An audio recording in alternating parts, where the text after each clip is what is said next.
Welcome back, everybody, to another thrilling episode of Thrive Street Program with Coach 2J. This is your host, Jeremy Jones, and today we're going to talk about teaching people to go a little bit heavier than they might normally use on this workout because it is a competition day, and then we're going to talk a little bit about the history of this workout.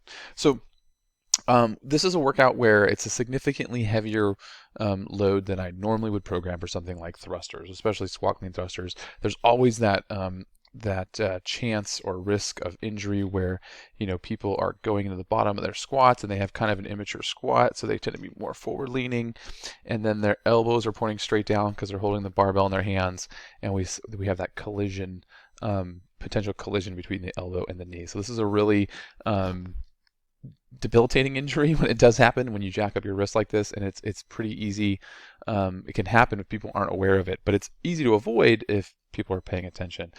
So that being said, we just want to make sure that we want them to go a little bit heavier, but only if they have the right form, right? So we want to make sure that they might take a slightly wider stance. We want to see a proper front rack position when they do this. If they need to power clean it to get it properly set before they drop down into their thruster, that's going to be the way to do this one, right? So, but it is a competition day, so instead of just like people just scaling the weight way down, I'd rather them go a little bit heavier. It's only 5 reps per round, but it is 6 rounds. But so it's 5 reps per round, so they can drop from overhead and take their time between reps, and they can really push it on their runs. So this is a very intense workout. It's in that shorter kind of Hellenish time domain, but it's going to create a very large demand for oxygen and blood flow for the whole body, right? So it's a very, if done properly, this is a very demanding workout. So, but if they do it too light, it can still be a good workout. I mean, they're just going to finish on the lower side of the scaling guide,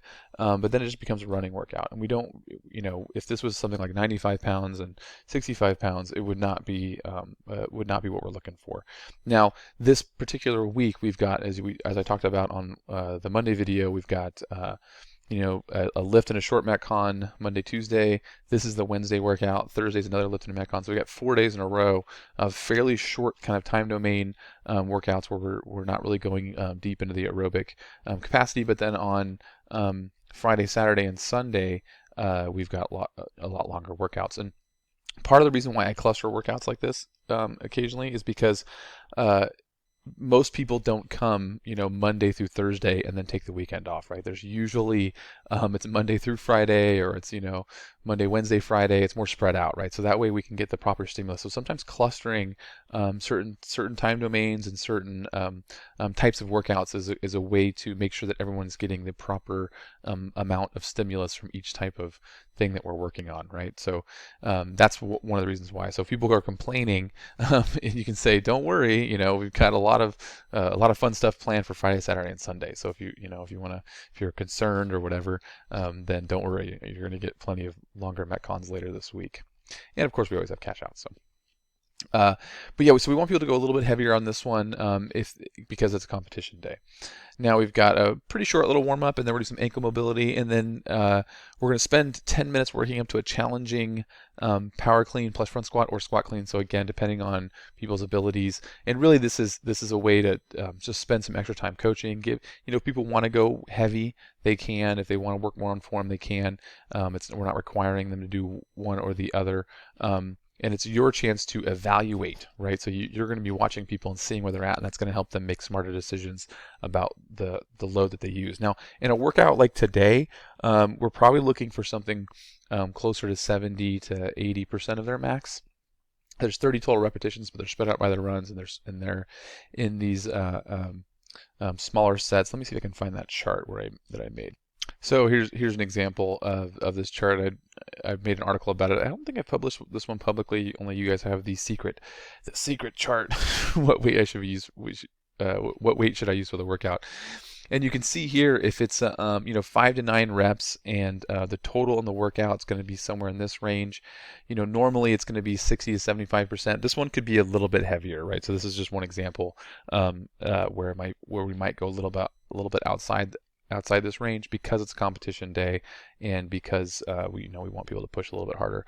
But you can imagine, at 75%, going back to the workout here, so if they're working up to 80 or 90% of their max, if their max was something like 200 pounds is like their 1 rep max. They're going to work up to 80 to 90%, call it, let's just use 85% for an example.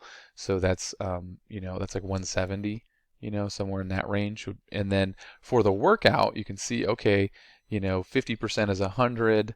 If I do the math, I think, yeah, 75% would be about 150 pounds, right? So you can see that they should be able to do, if someone has a 200-pound squat clean, they should be able to do the 135 fairly competently. Obviously, 1 rep maxes don't translate the best for when we're doing reps and under the stimulus of a metcon, but it does give us some general guidance, right?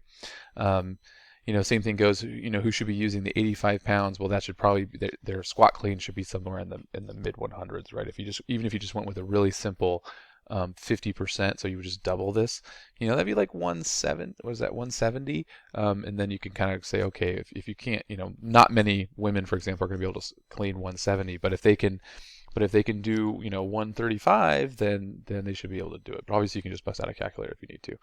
All right, so the victory lap. This actually was our I think it was the 2008 or 2009 CrossFit Games. We had tryouts, and this ended up being one of our tryout workouts for the people who wanted to be on the team, and it was so successful in helping us select a good team. We ended up, I think, 10th or top 10 at the games that year.